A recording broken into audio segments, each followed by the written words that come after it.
તો વિદ્યાર્થીઓ, આપણે જે સંતુલન છે તે સંતુલનનો અભ્યાસ કરી રહ્યા છીએ.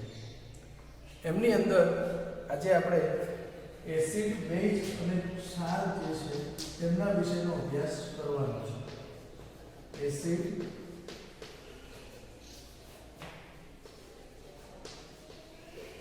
બેઝ અને ક્ષાર. તો સામાન્ય રીતે જો આપણે જોવા જઈએ તો એસિડ અને બેઝ તથા ક્ષાર, તો સામાન્ય રીતે આપણે એસિડ જે છે તે એસિડ વાળા સંયોજનો એટલે કેવા સંયોજનો? તો આપણને ખબર છે કે આવા એસિડિક સંયોજનો જે કુદરતની અંદર પણ સારી રીતે મળી આવે છે. દાખલા તરીકે આપણા જઠરની અંદર રહેલો જે પાચક રસ છે કે જે પાચન માટે મદદરૂપ થાય છે, આવો જે પાચક રસ છે તે બીજું કંઈ નહીં પણ તે શું છે તો કે હાઇડ્રોક્લોરિક એસિડ એટલે કે HCl છે. એવી જ રીતનું તમે જો કોઈ ખાટા ફળો જુઓ, લીંબુ છે, નારંગી છે, આવા જે ખાટા ફળો છે એની અંદર છે તે સામાન્ય રીતે આપણે સાઇટ્રિક એસિડ અને એસ્કોર્બિક એસિડ જે છે તે રહેલો હોય છે. એવી જ રીતનું આપણી જે આંબલી છે તો આંબલીની અંદર છે તે ટાર્ટરિક એસિડ રહ્યો હોય છે. તો આ રીતનું જે આપણા જુદા જુદા રોજિંદા જીવનની અંદર પણ એસિડિક પદાર્થો જે છે એના સંપર્કની અંદર છે તે આપણે આવતા હોઈએ છીએ અથવા તો આપણે આ જોયેલું છે. સામાન્ય રીતે જે એસિડ છે તે એસિડ આપણા સ્વાદની અંદર કેવા હોય છે તો કે ખાટા હોય છે. અને મોટા ભાગના જે એસિડ છે તે પ્રોટોન આપતા હોય છે. સાથે સાથે તે ધાતુ સાથેની પ્રક્રિયાથી શું ઉત્પન્ન કરતા હોય છે તો કે જે આપણો હાઇડ્રોજન વાયુ છે તે હાઇડ્રોજન વાયુ છે તે મુક્ત થાય છે. એસિડની ધાતુ સાથેની પ્રક્રિયાથી હાઇડ્રોજન વાયુ છે તે ઉત્પન્ન થતો હોય છે. અને સાથે સાથે એસિડિક પદાર્થોની જો આપણે વાત કરીએ તો એસિડિક પદાર્થો જે છે તે જે આપણું ભૂરું લિટમસ પેપર છે તે ભૂરા લિટમસ પેપરને લાલ કરે છે. એટલે એ ભૂરા એટલે કે એસિડ છે તે ભૂરા લિટમસ પેપરને લાલ બનાવે છે. અને આવા જે એસિડિક સંયોજનો છે તેવી જ રીતનું એનો એકચ્યુઅલી એસિડ શબ્દ ક્યાંથી આવ્યો તો કે ગ્રીક લેટિન વર્ડ છે. સ્વાદની અંદર ખાટા હોય છે, એસિડમ, એટલે આપણે એને કીધું એસિડ. એવી જ રીતનું બીજું એક એસિડ જાણીતું છે તે એટલે એસિટિક એસિડ. સામાન્ય રીતે આ જે એસિટિક એસિડ છે તે આપણને વિનેગાર એટલે કે જે સરકો આપણે એને કહીએ છીએ તે સરકોની અંદર છે તે આ વિનેગાર છે તેમાંથી એસિટમ એટલે કે એસિટિક એસિડ મળી આવે છે. હવે જો આપણે બેઝની વાત કરવા જઈએ તો બેઝનો સ્વભાવ આના કરતાં ઊંધો હોય છે. સામાન્ય રીતે બેઝ જે તે સ્વાદની અંદર તુરા હોય છે. જે રીતનું આપણે કીધું કે એસિડ છે તે સ્વાદની અંદર ખાટા હોય છે, તેવી રીતનું જે બેઝ છે તે બેઝ છે તે સ્વાદની અંદર કેવા હોય છે? તુરા હોય છે. અને સામાન્ય રીતે તેઓ છે તે થોડા ચીકણા હોય છે. સ્પર્શ કરતા આપણને બેઝ કેવો દેખાય તો કે ચીકણો દેખાય છે. અને એની જો લિટમસ પ્રત્યેની જો અસર આપણે જોવા જઈએ તો બેઝ જે છે તે લાલ લિટમસ પેપરને ભૂરું બનાવે છે. બેઝ છે તે શું કરે છે તો કે જે લાલ લિટમસ પેપર હોય આપણું તે લાલ લિટમસ પેપરને બેઝ છે તે ભૂરું બનાવતું હોય છે. બેઝનું સામાન્ય ઉદાહરણ રોજિંદા જીવનમાં વપરાતું હોય તો તે એટલે ધોવાનો સોડા અથવા તો આપણે જેને કહીએ છીએ સાબુ. તો સાબુ તમે ટચ કરો તો તમને ખ્યાલ આવશે કે સાબુ છે તે કેવો હોય છે તો કે ચીકણો હોય છે. સ્પર્શ કરતા તે ચીકણો લાગે. એ લાલ લિટમસ પેપરને ભૂરું બનાવે. આમ તો ચાખવો ન જોઈએ, ચાખો તો તે તુરો હોય છે સ્વાદની અંદર. તો આ બધી છે તે બેઝ આપણો જે છે તે બેઝના છે તે લક્ષણો છે. એવી જ રીતના ક્ષારની જો આપણે વાત કરીએ તો સામાન્ય રીતે જે ક્ષાર છે તે આપણા ક્ષારનું કામ શું છે તો કે સામાન્ય રીતે એસિડ અને બેઝ વચ્ચે પ્રક્રિયા થાય, એસિડ અને બેઝ વચ્ચે પ્રક્રિયા થાય અને એમાંથી આપણને જે પદાર્થ મળે છે તે ક્ષાર અને પાણી હોય છે. એટલે ટૂંકમાં કેવું હોય તો એસિડ સેપરેટ વસ્તુ છે, બેઝ સેપરેટ વસ્તુ છે, એ બંને વચ્ચેની પ્રક્રિયાથી આપણને શું મળે છે તો કે ક્ષાર. ક્ષારનું ખૂબ જ જાણીતું ઉદાહરણ તે એટલે કે NaCl. NaCl એટલે કે સોડિયમ ક્લોરાઇડ પણ આપણે કહીએ છીએ, જેને આપણે ટેબલ સોલ્ટ પણ કહેવામાં આવે છે અને તે મીઠું પણ આપણે એને કહીએ છીએ નમક. તો આ NaCl છે તે NaOH બેઝ અને HCl બેઝ વચ્ચેની પ્રક્રિયાથી આ જે છે તે આપણને જે ક્ષાર જે છે તે આપણને મળી આવે છે. સામાન્ય રીતે આપણા જે આવા ક્ષાર છે તે ક્ષારને જો આપણે આગળ આપણે સમજાવ્યું હતું કે ભાઈ જે રીતનું વિદ્યુત વિભાજ્ય છે તે પ્રબળ હોય અથવા તો નિર્બળ હોય. આપણે કીધું કે એના જલીય દ્રાવણમાં જો સંપૂર્ણ આયનીકરણ અથવા તો વિયોજન થઈ જતું હશે તો તેને આપણે કહીએ છીએ પ્રબળ વિદ્યુત વિભાજ્ય. અને મોટા ભાગના જે ક્ષાર હોય છે તે ક્ષાર હોય છે તે કેવા હોય છે તો કે પ્રબળ વિદ્યુત વિભાજ્ય હોય છે. પ્રબળ વિદ્યુત વિભાજ્ય હોવાથી એમનું છે તે સંપૂર્ણ આયનીકરણ થાય છે. ખરેખર તો NaCl ની જો વાત કરીએ તો એમાં એક Na+ આયન છે, બીજો Cl- આયન છે. આ બંને આયનો છે તેની વચ્ચે શું હોય કે સ્થિર વિદ્યુતીય આકર્ષક બળ હોય છે. એ બંને વચ્ચે શું હશે તો કે આ બંનેની વચ્ચે સ્થિર વિદ્યુતીય આકર્ષણ બળ છે. બરોબર ને? સ્ટેટિક ઇલેક્ટ્રોસ્ટેટિક ફોર્સ છે એની વચ્ચે છે. અને આ ઇલેક્ટ્રોસ્ટેટિક ફોર્સ જે છે તે ઇલેક્ટ્રોસ્ટેટિક ફોર્સ છે તે આમના માટે જવાબદાર છે કે જે Na+ અને આપણા Cl- આયન છે તે Na+ અને Cl- આયનને એકબીજાને સાથે જકડી રાખે છે અને એને પરિણામે આખું NaCl નું 3 ડાયમેન્શનલ એક પ્રકારનું સ્ફટિક લેટાઈસ રચના હોય છે. હવે આવા NaCl ને જ્યારે તમે પાણીમાં નાખશો, જલીય દ્રાવણ આપણે જો એનું બનાવવું હોય તો આવા NaCl ને જ્યારે આપણે પાણીની અંદર નાખીશું ત્યારે શું થશે તો કે એમને પાણીની અંદર નાખતાની સાથે જ તેમાં રહેલા Na+ આયન અને જે Cl- આયન છે આ બંને જે આયનો છે તેઓ સાથે પાણી જે છે, પાણી એટલે તમને ખબર છે કે પાણી છે તે સાર્વત્રિક દ્રાવક છે.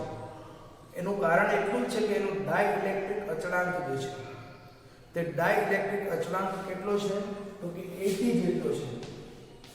એટલે એની છે તે જે આપણો ધ્રુવીય પદાર્થ છે તે ધ્રુવીય પદાર્થનું દ્રવ્યોજન કરવાની ક્ષમતા એની છે તે 80 ગણી છે. એટલે NaCl ને જેવો આપણે પાણીમાં નાખશું એટલે પાણીમાં રહેલો છે NaCl માં આપણે કીધું કે ધન આયન પણ છે અને ઋણ આયન પણ. તો પાણીમાં રહેલો જે હાઇડ્રોજન છે, પાણીમાં રહેલો હાઇડ્રોજન છે જે ક્લોરીન છે તેની સાથે બંધ બનાવશે અને ઓક્સિજન જે છે એ ઓક્સિજન છે તે સોડિયમ સાથે બંધ બનાવશે. અને આ રીતનું એમાંથી Na અને Cl આ બંને જે છે એ પાણી બંનેને છે તે શું કરશે તો કે સેપરેટ કરશે અને એમાંથી આપણું Na+ અને Cl- આયન છે તે છૂટો થશે. એમાં Na+ આયન છે તે ઓક્સિજનથી ફરતી બાજુથી છે તે ઘેરી થશે અને Cl- આયન છે તે હાઇડ્રોજનથી એક આખું ક્લસ્ટર, જેને આપણે કહીએ સમુચ્ચય, આવું એક છે તે ક્લસ્ટર બનાવે છે જેને આપણે કહીએ છીએ સમુચ્ચય બનાવે છે. અને એ Na+ અને Cl- આયન વચ્ચેનું જે સ્થિર વિદ્યુતીય આકર્ષણ બળ છે તે સ્થિર વિદ્યુતીય આકર્ષણ બળને તોડવા માટે, એને છે તે છૂટા પાડવા માટે કેવું છે સક્ષમ છે, આ સમુચ્ચય બને છે. અને એને પરિણામે આપણો જે NaCl છે તે NaCl છે તે શું થશે તો કે આ NaCl છે જે આપણો પાણીની અંદર છે તે કેવો થશે તો કે દ્રાવ્ય થાય છે. અને પાણીમાં દ્રાવ્ય થાય છે એને પરિણામે આપણને છે તે સંપૂર્ણ એનું આયનીકરણ થાય છે. આપણે એસિડની જો વાત કરીએ તો આપણી પાસે HCl પણ આપણો એસિડ કીધું છે, એસિટિક એસિડ પણ આપણો એસિડ છે. આજે આપણો HCl છે તે HCl છે તે આપણો પ્રબળ એસિડ છે, એટલે એનું સંપૂર્ણ આયનીકરણ H+ અને Cl- આયનમાં વિયોજન અથવા તો આયનીકરણ આ બંને અત્યારે આપણે સમાન જ કન્સિડર કરીએ છીએ, એને આપણે છૂટા પાડતા નથી. પરંતુ એસિટિક એસિડ છે તે આપણો નિર્બળ એસિડ છે, એટલે એનું છે તે અંશતઃ એટલે કે 5% કરતાં પણ ઓછું છે, તે 5% કરતાં પણ એનું ઓછું આયનીકરણ થાય છે. અને એ રીતનું એનું અંશતઃ આયનીકરણ થતું હોવાને લીધે એમનું અંશતઃ આયનીકરણ થતું હોવાને લીધે આપણે એને નિર્બળ એસિડ કહીએ છીએ. અને આવા નિર્બળ એસિડની અંદર આગળ મેં તમને જે રીતની વાત કરી છે તે રીતે આવા નિર્બળ એસિડની અંદર વિયોજિત અને બિન વિયોજિત જે એસિડ છે એ બંને વચ્ચે છે તે શું સ્થપાય છે, તો કે એમની વચ્ચે છે તે ગતિશીલ સંતુલન છે તે સ્થપાય છે. હવે આપણે જે એસિડ અને બેઝની સંકલ્પના આપણે સમજવાની છે, તો આ એસિડ અને બેઝની સંકલ્પના સમજવા માટે આપણી પાસે શું છે કે એસિડ અને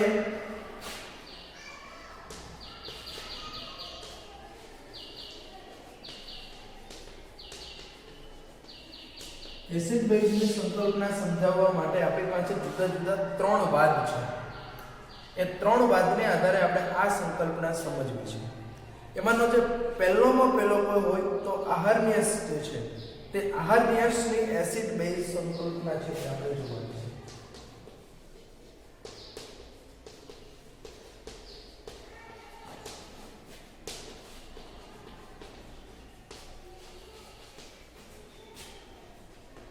તો આહારન્યાસ નામના વૈજ્ઞાનિકે સૌપ્રથમ એસિડ વિશેની જે માહિતી આપી અને બેઝ વિશેની માહિતી એવી આપી કે આહારન્યાસના મત મુજબ એસિડ જે આપણું છે તે એસિડ છે તે એવું સંયોજન છે કે તે તેના જલીય દ્રાવણમાં એસિડ છે તેના જલીય દ્રાવણમાં શું કરે છે તો કે H+ એટલે જેને આપણે કહીએ પ્રોટોન છે તેનું આપે છે.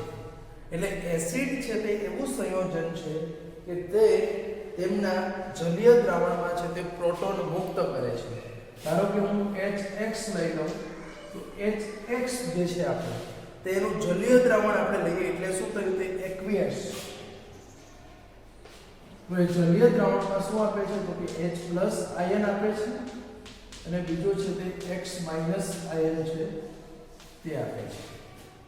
અને આ HX ની અને આપણે આ રીતનું પણ દર્શાવીએ, ધારો કે હું પાણી લઈ લઉં, છૂટું પાડી દઉં તો HX જે છે તે આપણો એસિડ છે તે પ્રોટોન છૂટો પડી જાય, H3O+ અને X-. આ જે H3O+ જે છે તે H3O+ છે તે એમાં એક્ચ્યુઅલી શું થઈ ગયું H2O અને H+ આ બંને કમ્બાઈન થઈ ગયા છે, બરાબર ને. H2O અને H+ ખરેખર તો અહીંયાથી જે પ્રોટોન મુક્ત થાય છે આપણો તે પ્રોટોન છે તે મુક્ત થાય છે, તે મુક્ત પ્રોટોન છે તે અહીંયા આપણને છે તે શું દર્શાવે છે તો કે અહીંયા થઈ રહેલો જે મુક્ત પ્રોટોન છે તે પ્રોટોન આપણને ખરેખર તો શું દર્શાવે છે તો કે તે તરત જ H2O સાથે કમ્બાઈન થઈ જાય છે અને એમાંથી છે ત્યાં H3O+ બને જેને આપણે કહીએ છીએ હાઇડ્રોનિયમ આયન. માત્ર H+ છે તેને આપણે પ્રોટોન કહીએ છીએ, પણ જે એમાંથી આ H3O+ બને છે તેને આપણે કહીએ છીએ હાઇડ્રોનિયમ આયન.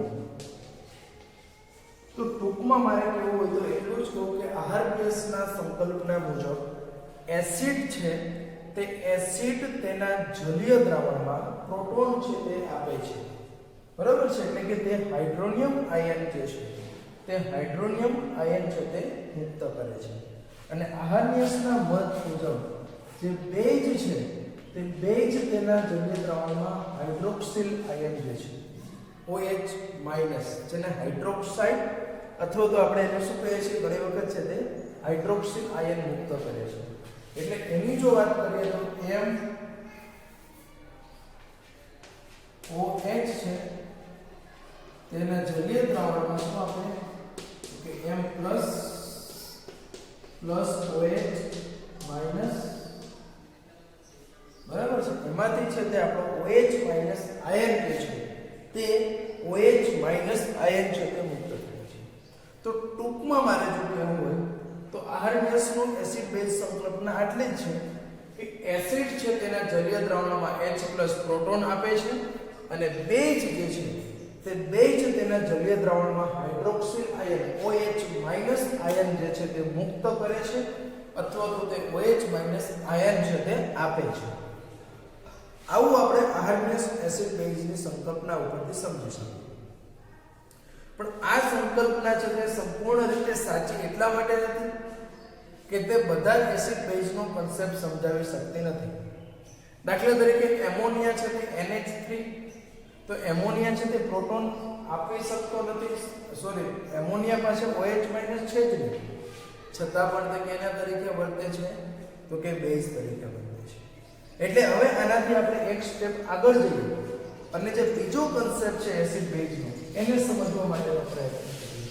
એટલે કે આમની જે લિમિટેશન હતી તે લિમિટેશન સમજાવવા માટે ત્યાર પછીનો એક છે તે કોન્સેપ્ટ આવ્યો અને એ કોન્સેપ્ટ મુજબ જો આપણે જોવા જઈએ તો તે છે બ્રોન્સ્ટેડ લોરી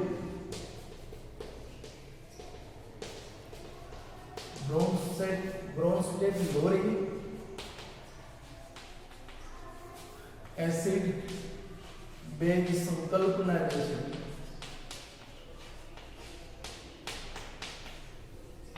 તે સંકલ્પના છે તે આપણે અહીંયા સમજવાની છે.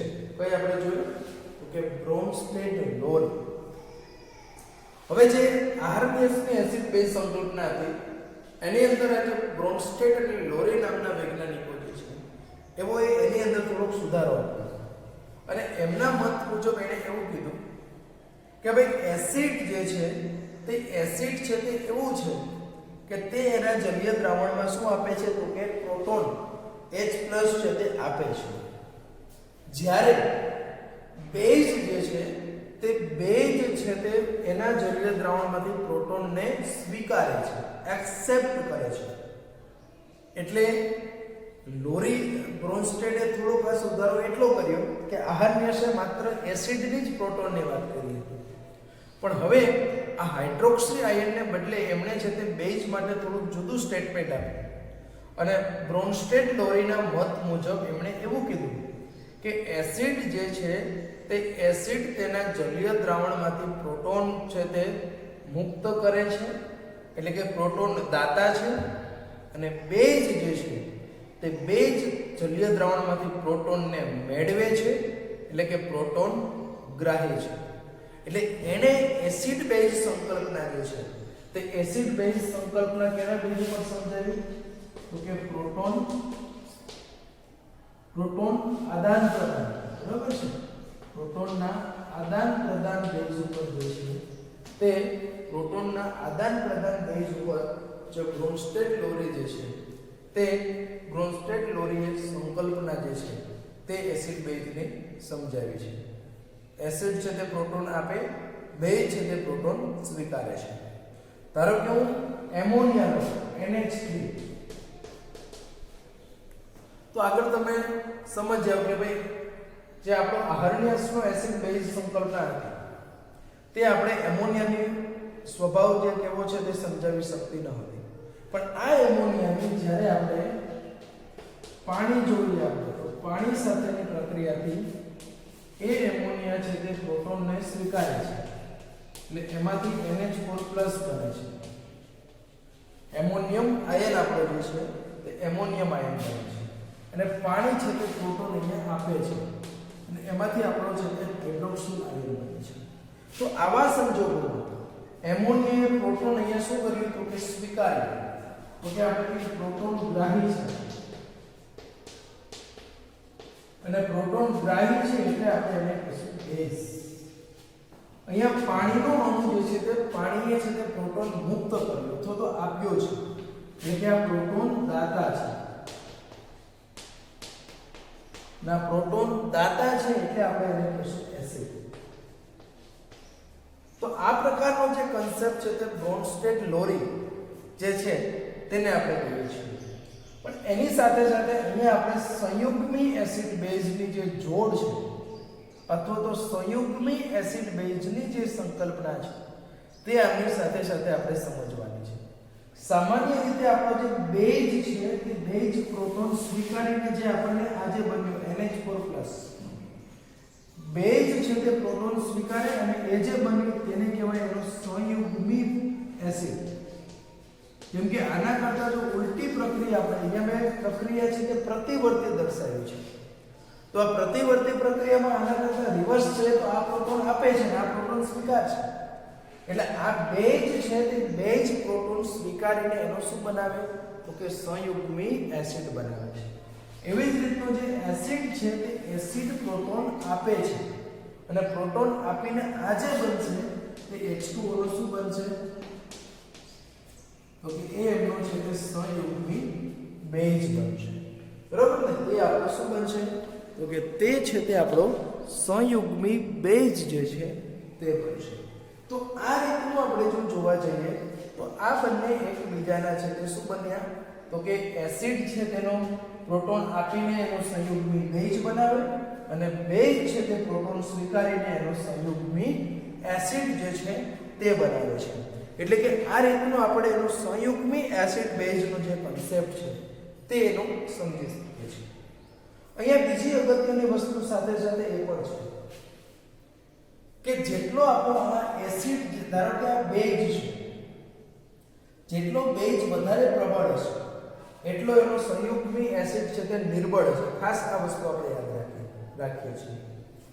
જો જેટલો બેઝ પ્રબળ હોય એટલો એનો સંયુગ્મી એસિડ છે તે નિર્બળ હશે અથવા તો જેટલો એસિડ છે તે પ્રબળ હશે તેટલો એનો સંયુગ્મી બેઝ છે તે કેવો નિર્બળ હશે.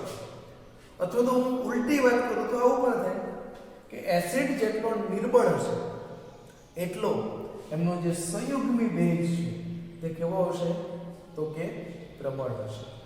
ધારો કે અહીંયા હું બીજું એક ઉદાહરણ લઉં. આ આપણે છે તે એમોનિયાની વાત કરી હતી. હવે હું છે તે HCl અને પાણી વચ્ચેની પ્રક્રિયા કરું છું.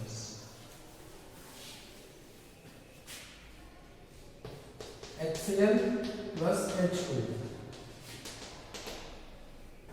તો અહીંયા HCl છે તે એસિડ તરીકે વર્તે છે અને પાણીને તે પ્રોટોન આપશે એટલે H3O+ બનશે અને અહીંયા છે તે Cl- બનશે. તો અહીંયા HCl છે તે પ્રોટોન દાતા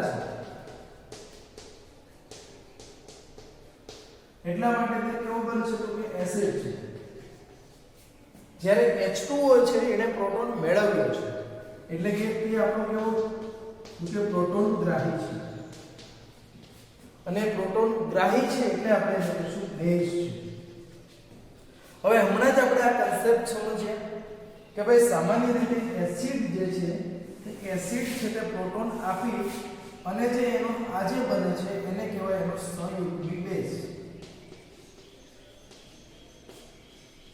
અને બેઝ છે તે પ્રોટોન મેળવે છે અને એનો જે બને તેનો કહેવાય એનો બેઝ છે તેનો સંયુગ્મી એસિડ. આ બીજું ઉદાહરણ મેં તમને એટલે સાથે સાથે અહીંયા આપણે એ વસ્તુ પણ ક્લિયર કરવાની છે કે કોઈનો પણ સંયુગ્મી એસિડ છે એ સંયુગ્મી બેઝ છે તે એની પ્રબળતા ઉપર આધારિત છે. જેટલો બેઝ પ્રબળ એટલો એનો સંયુગ્મી એસિડ નિર્બળ હશે. બીજું સાથે સાથે આમાં એ પણ જોવાનું છે કે પાણીનો અણુ જે છે તે પાણીનો અણુની અહીંયા ડ્યુઅલ બિહેવિયર આપણને જોવા મળ્યું છે. એટલે કે તે એસિડ તરીકે પણ વર્ત્યો છે બેઝ તરીકે પણ વર્ત્યો છે. જ્યારે તે એમોનિયા સાથે પ્રક્રિયા કરે તો એને તે એસિડ તરીકે વર્તે છે પણ જ્યારે તે HCl સાથે પ્રક્રિયા કરે ત્યારે તે બેઝ તરીકે વર્તે છે. એટલે પાણી છે તે પાણી પોતે શું છે તો કે તે ઉભય ગુણધર્મી છે કે તે એસિડ તરીકે પણ વર્તી શકે છે બેઝ તરીકે પણ વર્તી શકે છે. પણ એમના માટે મહત્વની વસ્તુ શું હોય તો કે એ છે તે એની સાથે બીજો કેટલો એસિડ કે બેઝ પ્રબળ છે એમના ઉપર જે છે તે આ વસ્તુ આખી ડિપેન્ડ હોય છે. હવે અહીંયા મારી પાસે H2SO4 છે.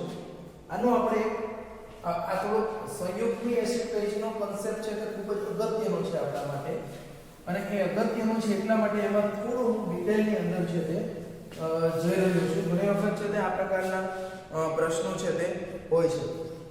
અહીંયા આપણી પાસે HF છે H2SO4 છે, HF છે, H2SO4 છે અને HCO3 માઇનસ છે. હવે ત્રણે ત્રણ છે તે આપણા શું છે તો કે એસિડ છે. તો આ ત્રણે ત્રણ એસિડને આપણે શું જોઈએ છે તો કે આના સંયુગ્મી બેઝ શું હશે તો કે એક પ્રોટોન આપી દઈએ પછી જે વધે તે એનો સંયુગ્મી બેઝ. તો HF નો F માઈનસ, H2SO4 નો HSO4 માઈનસ અને HCO3 નો કે CO3 માઈનસ. આ એસિડ છે, આ એના શું છે ઓકે એ છે તે એમના સંયુગ્મી બેઝ છે. બરાબર ને, એ એમના શું છે તો કે આ એસિડ છે, આ છે એમના બધાના છે તે સંયુગ્મી બેઝ છે. તો આ રીતનું જે છે તે આપણે એના કોઈનું પણ છે તે આ રીતનું આપણે લખી શકીએ છીએ. એ જ રીતનું ધારો કે મારી પાસે NH2 માઈનસ લઉં છું, બીજું એક NH2 માઈનસ છે, NH3 છે અને HCO માઈનસ છે. તો આ દરેકના મારે શું જોઈએ છે તો કે એના છે તે સંયુગ્મી એસિડ જોઈએ છે. આ બેઝ છે, બ્રોન્સ્ટેડ બેઝ. આપણે લોરી બ્રોન્સ્ટેડના કન્સેપ્ટ ઉપર સમજીએ છીએ એટલે આપણે એને શું કહીએ છીએ તો કે એટલા માટે એને આપણે બ્રોન્સ્ટેડ બેઝ કહીએ છીએ. તો આ બ્રોન્સ્ટેડ બેઝ જે છે એનો મારે સંયુગ્મી એસિડ. તો સંયુગ્મી એસિડ કઈ રીતનો બને તો કે એ જો પ્રોટોન મેળવે તો એનો સંયુગ્મી એસિડ બને. પ્રોટોન આપે કોઈ એસિડ તો એનો સંયુગ્મી બેઝ બને. તો આ બેઝ છે એનો જો સંયુગ્મી એસિડ આપણે જોતો હશે તો પ્રોટોન મેળવશે એટલે NH2 માઈનસ નું NH3 થશે. NH3 હોય તો એમાંથી NH4 પ્લસ થાય, એક પ્રોટોન મેળવે એટલે પ્લસ વીજભાર, અને H ફોર્મેટ છે તેમાંથી આપણને એક પ્રોટોન મેળવે એટલે શું બની જાય તો કે એમાંથી છે તે આપણને ફોર્મિક એસિડ જે છે તે ફોર્મિક એસિડ છે તે મળી આવે છે. બરાબર ને, એમાંથી છે તે આપણું ફોર્મિક એસિડ જે છે તે મળી આવે છે. તો આ રીતનું આપણે જે છે તે હજી આપણે થોડું ડ્યુલ આપણો સમજવાનો પ્રયત્ન કરીએ. ધારો કે હું એક સ્પીસીસ લખું છું, એ સ્પીસીસનો મારે સંયુગ્મી એસિડ પણ લેવો છે અને બેઝ પણ લેવો છે. ધારો કે H2O છે, HCO3 માઈનસ છે, HSO4 માઈનસ છે અને NH2 માઈનસ છે. બરાબર છે, આ આપણો સ્પીસીસ છે. અહીંયા હું એનો સંયુગ્મી એસિડ લખું, ધારો કે અહીંયા હું છે તેનો સંયુગ્મી બેઝ લખું છું. તો મેં હમણાં જ કીધું કે કોઈનો પણ સંયુગ્મી એસિડ કઈ રીતનો બને તો કે એ જ્યારે પ્રોટોન સ્વીકારશે, ત્યારે એનો સંયુગ્મી આપણને શું મળે તો કે એસિડ મળે, અને જ્યારે પ્રોટોન આપે ત્યારે એનો સંયુગ્મી બેઝ મળે. તો આનો સંયુગ્મી એસિડ ક્યારે મળે તો કે પ્રોટોન સ્વીકારે, H2O પ્રોટોન સ્વીકારે તો શું બને તો કે H3O+, અને એનો બેઝ ક્યારે મળે તો કે પ્રોટોન આપે તો H2O માંથી પ્રોટોન ઓછો થાય તો શું બને તો કે OH-. એવી જ રીતનું HCO3 માઈનસ છે તે જો પ્રોટોન મેળવે તો એમાંથી શું બની જાય તો કે H2CO3 નો સંયુગ્મી એસિડ બને, અને એ પ્રોટોન જો આપી દે તો એમાંથી શું બને CO3-2, એટલે એ એનો છે તે સંયુગ્મી બેઝ બને છે. એવી જ રીતનું HSO4 માઈનસ છે તે પ્રોટોન મેળવી અને જે H2SO4 બનાવે તે એનો સંયુગ્મી એસિડ છે, એ એનો સંયુગ્મી એસિડ છે, અને આ પ્રોટોન જો આપે ગુમાવે તો એમાંથી જે SO4-2 બને એનો શું બનશે સંયુગ્મી બેઝ બનશે. એ જ રીતનું NH2 માઈનસ જો પ્રોટોન સ્વીકારે એમાંથી NH3 બને એટલે સંયુગ્મી એસિડ બન્યું, અને આ હજી જો પ્રોટોન મુક્ત કરી દેશે, બરાબર છે, હજી પણ તે પ્રોટોન ધારો કે મુક્ત કરી દેશે તો એમાંથી શું બની જશે આપણું તો કે NH-2, અથવા તો અહીંયા હું NH3 લઉં તો એમાંથી અહીંયા NH4+ બને અને અહીંયા છે તે NH2- બને. તો આ રીતનું આપણે કોઈ પણ માટે બ્રોન્સ્ટેડ એસિડ બેઝ, પણ બ્રોન્સ્ટેડ એસિડ બેઝ કેવા હોય તો કે પ્રોટોન ટ્રાન્સફર ઉપર આધારિત છે. એ પ્રોટોન ગુમાવી અથવા તો મેળવી શકવાની એબિલિટી ધરાવતા હોય છે, તો અને તો જ માત્ર આપણે એને શું કહી શકીએ છીએ તો કે બ્રોન્સ્ટેડ એસિડ બેઝ કહી શકીએ છીએ. અને એની આ જોડી છે કે એક છે તે સંયુગ્મી એસિડ, બીજો એનો સંયુગ્મી બેઝ, આ પણ આપણે ખાસ યાદ રાખીશું. જે રીતનું આપણે જોઈએ કે આહારમેશનો એસિડ બેઝનો જે કન્સેપ્ટ તે સંપૂર્ણ સાચો નથી, બરોબર છે, એમ અમુક એમાં અપવાદ છે. તેવી જ રીતનો જે લોરી બ્રોન્સ્ટેડનો જે એસિડ બેઝ કન્સેપ્ટ છે તેની અંદર પણ તે બધા જ એસિડ બેઝની સંકલ્પના સમજાવી શકતો નથી. દાખલા તરીકે BF3 છે, LCl3 છે, આવા બધા છે તે એસિડિક ગુણધર્મ ધરાવે છે, છતાં પણ તેઓ તો પ્રોટોન આપતા નથી અથવા તો એની પાસે તો પ્રોટોન છે જ નહીં.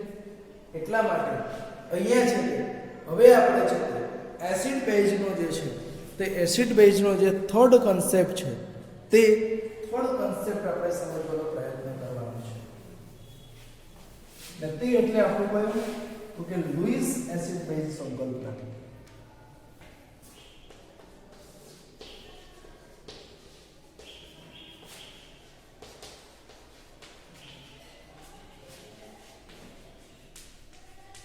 તો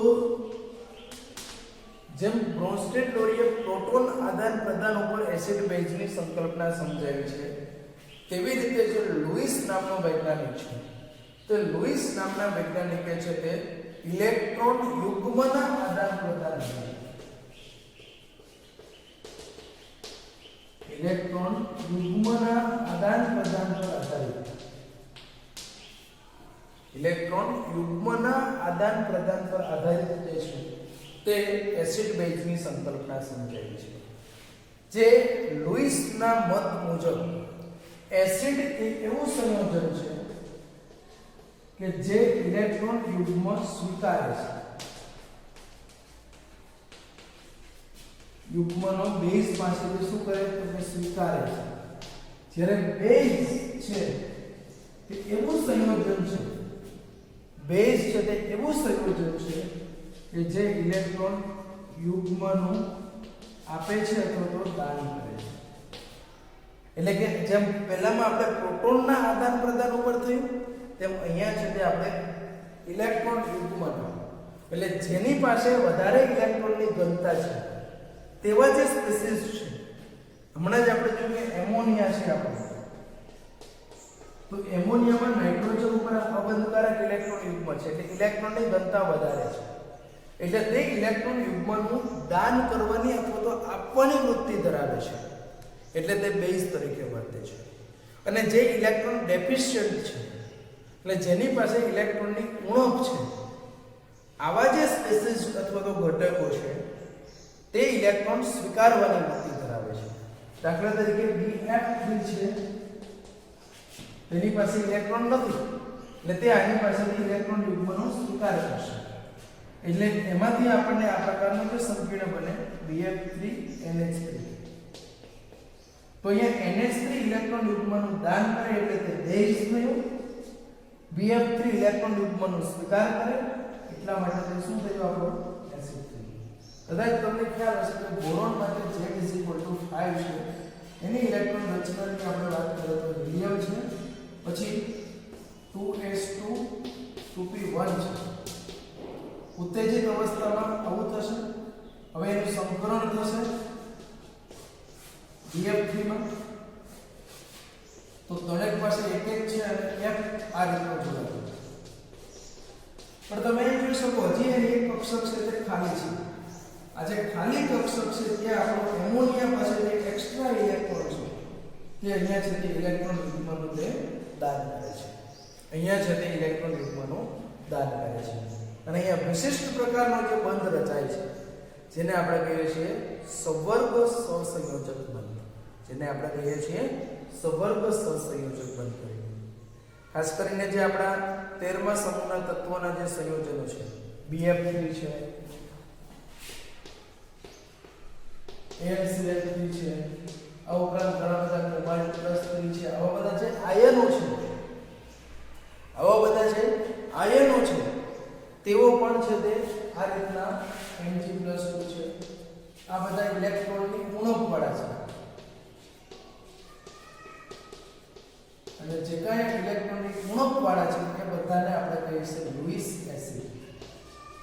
ખાલી એસિડ નહીં, પહેલામાં આપણે બ્રોન્સ્ટેડ એસિડ બેઝ કહેતા હતા, લોરી બ્રોન્સ્ટેડ એસિડ બેઝ, કે જે આખી પ્રોટોનના આદાન પ્રદાન ઉપર આધારિત હતી, કે જે પ્રોટોનના આદાન પ્રદાન ઉપર આધારિત હતી એને આપણે કહેતા હતા બ્રોન્સ્ટેડ લોરી એસિડ બેઝ. તેમ અહીંયા જે આ બધા ઇલેક્ટ્રોનની ઉણપવાળા છે એ બધાને આપણે કહીએ છીએ લુઈસ એસિડ. અને જે બધા આપણે હમણાં જોયું કે એમોનિયા છે,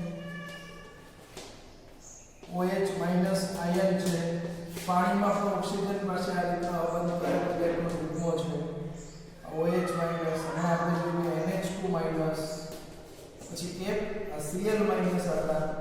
આ બધા ઇલેક્ટ્રોનથી રીચ છે, ઇલેક્ટ્રોન સમૃદ્ધ છે, અને આ બધા ઇલેક્ટ્રોન સમૃદ્ધ હોવાથી એને આપણે કહીએ છીએ લુઈસ બેઝ. બરાબર, એમને આપણે શું કહીએ છીએ? તો કે એમને આપણે કહીએ છીએ લુઈસ બેઝ. તો આ રીતના આપણે એસિડ બેઝની જે સંકલ્પનાઓ હતી, તે એસિડ બેઝની સંકલ્પનાઓ આપણે ત્રણ કન્સેપ્ટ દ્વારા સમજી. પહેલો છે તે આહર્નિયસ H+OH- ના બેઝ ઉપર, બીજો બ્રોન્સ્ટેડ લોરી પ્રોટોન ના આદાન પ્રદાન ઉપર, અને ત્રીજો અને ફાઇનલ જે છે તે લુઈસ એસિડ બેઝ સંકલ્પના, કે જે ઇલેક્ટ્રોન યુગ્મના આદાન પ્રદાન ઉપર છે. બેઝ ઇલેક્ટ્રોન યુગ્મનું દાન કરે છે અને એસિડ છે તે ઇલેક્ટ્રોન યુગ્મો છે તે સ્વીકારે છે. તો આ બધી આપણે એમની જે એસિડ બેઝની સંકલ્પનાને સમજવાનો પ્રયત્ન કરીએ. ત્યારબાદ હવે આપણે આગળ જે આપણો એસિડ અને બેઝ છે તેનું આપણે આયનીકરણ જે છે તે આપણે સમજવાનું છે. બરાબર, એસિડ અને બેઝ છે તેનું આયનીકરણ આપણે સમજવાનું છે. એની અંદર જો આપણે જોવા જઈએ તો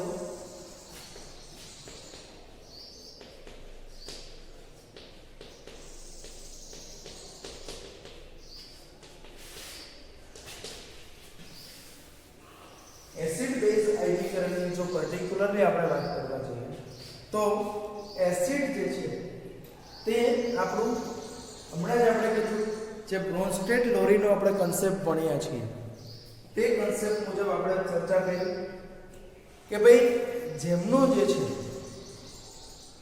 જેમનું જે પ્રોટોન આપવાની વૃત્તિ છે, અથવા તો આપણે કીધું કે જે કાંઈ એસિડ જે છે, ઘણા બધા પ્રબળ એસિડ છે.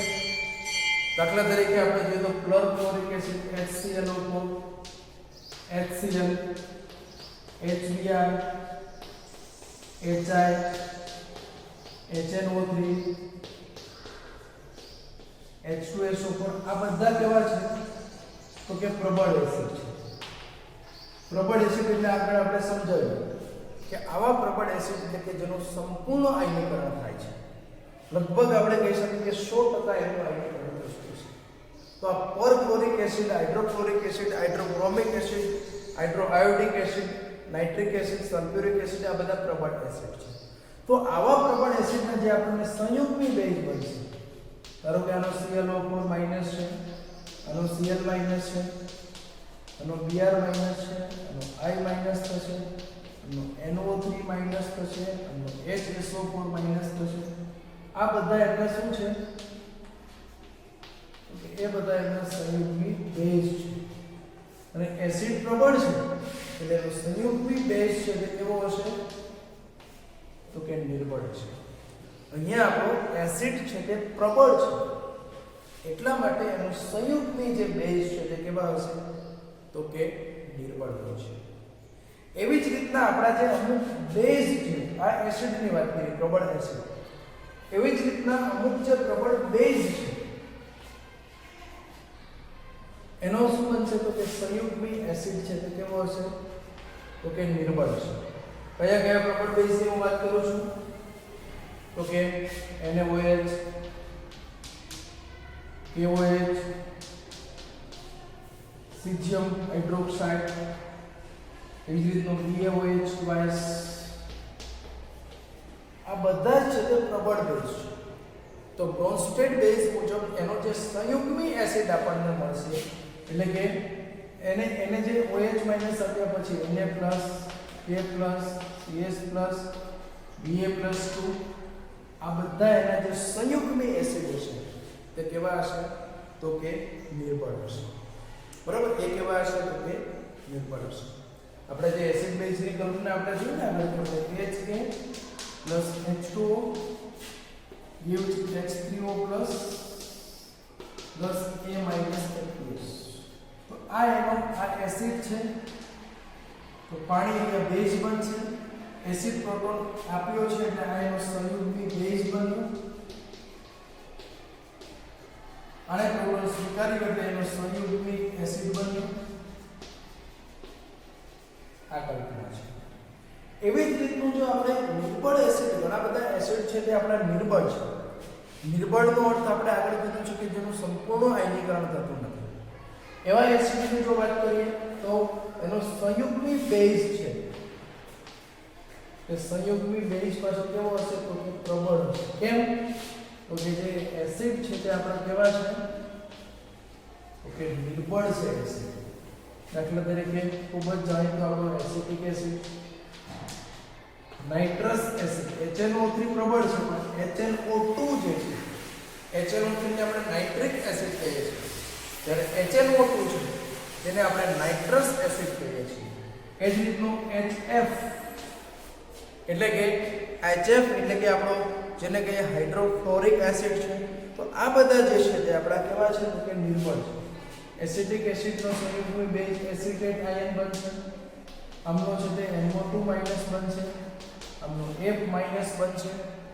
તો આ જે જુદા જુદા આયનો બન્યા સંયુગ્મી બેઝ છે તે બધા કેવા છે તો કે પ્રબળ છે. બરાબર, એ બધા પ્રબળ છે. તો આ રીતનું ખાસ કરીને જો આપણે વાત કરવા જઈએ તો આપણા જે નિર્બળ એસિડ છે, આ ધારો કે હું કહી દઉં કે આ નિર્બળ એસિડ છે તો એમાં આયનીકરણ સ્થપાય છે. આયનીય સંતુલન. કેવું આયનીય સંતુલન સ્થપાય છે તો કે આપણે કીધું કે જે બિન વિયોજિત અથવા તો બિન આયનીકૃત એસિડ છે આ છે તે આપણો વિયોજિત એસિડ છે થોડો આયનીકરણ પામ્યો. આ બંને વચ્ચે આપણે કીધું કે રિવર્સિબલ પ્રક્રિયા થાય છે, પ્રતિવર્તી પ્રક્રિયા થાય છે અને એની વચ્ચે પ્રતિવર્તી પ્રક્રિયા થશે. એટલા માટે એને લીધે છે તે શું થશે તો કે એમને લીધે એનો જે એમને લીધે એની અંદર આ પ્રક્રિયા પુરોગામી કે પ્રતિગામી કઈ દિશામાં થશે તેનો આધાર જે તે એસિડ છે અથવા તો એનો સંયુગ્મી બેઝ છે એ બંનેની પ્રબળતા ઉપર આધારિત છે. ધારો કે પ્રોટોન સ્વીકારવાની જેની વૃત્તિ વધારે હશે તે મુજબ આપણું જે સંતુલન જે છે તે મુજબ આગળ પુરોગામી અથવા તો આપણે કહી શકીએ તે મુજબ પ્રતિગામી દિશામાં જે છે તે આપણું જશે. તો આ રીતનું આપણે એસિડ બેઝની સંકલ્પનાની સાથે સાથે ઘણા બધા આપણા જે અમુક રંગીન કાર્બનિક એસિડો પણ છે આ બધા આપણે જોયા તે એમાં ફિનોલ્ફથેલિન છે, બ્રોમોફિનેરેથિન, આવા બધા જે રંગીન ઘટકો છે તે પણ એસિડ બેઝ સંકલ્પનામાં ખાસ કામ આવે છે. એ હું ફિનોલ્ફથેલિન સૂચક તરીકે HIN એટલે ઇન્ડિકેટર એટલે સૂચક જેની પોતાની પાછળ છે તે શું હશે તો કે પ્રોટોન હશે અને એના જે જલીય દ્રાવણ જે છે એમાં છે તે પ્રોટોન મુક્ત કરશે એટલે H3O+ અહીંયા બનશે પ્લસ આયન માઈનસ H2S બનશે. તો અહીંયા જે છે આપણો આ જે એસિડિક કન્ડિશનમાં હતો તે એસિડ સૂચક આ કેવો છે એસિડ સૂચક છે અને એનો કંઈક ધારો કે આપણને એ પ્રકારનો રંગ હશે અને જે આપણે ટાઇટ્રેશન કરીશું પ્રેક્ટિકલી આ વસ્તુ થોડીક છે એની અંદર છે તે આ એનો સંયુગ્મી બેઝ બને છે અને એનો રંગ બદલાશે એટલે જેનો હું કીધું ધારો કે બી રંગ આપશે. તો આ રીતનું જે એસિડ બેઝનું જે સંતુલન થાય છે તે એસિડ બેઝ સંતુલનની અંદર આ પ્રકારેનું રંગ પરિવર્તનને આધારે આપણે અંતિમ બિંદુ નક્કી કરવામાં પણ શું થઈ શકે છે તો કે ઉપયોગી થઈ શકે છે. અને એને આપણે વધારે સમજવા માટે એનો આપણે આયનીકરણ અચળાંક છે, એસિડનો વિયોજન અચળાંક, ભેજનો વિયોજન અચળાંક, પાણીનો આયનિક ગુણાકાર અથવા તો આયનીકરણ અચળાંક, આ બધું છે તે હવે પછી આપણે સમજવા માટેનો પ્રયત્ન છે તે કરીશું.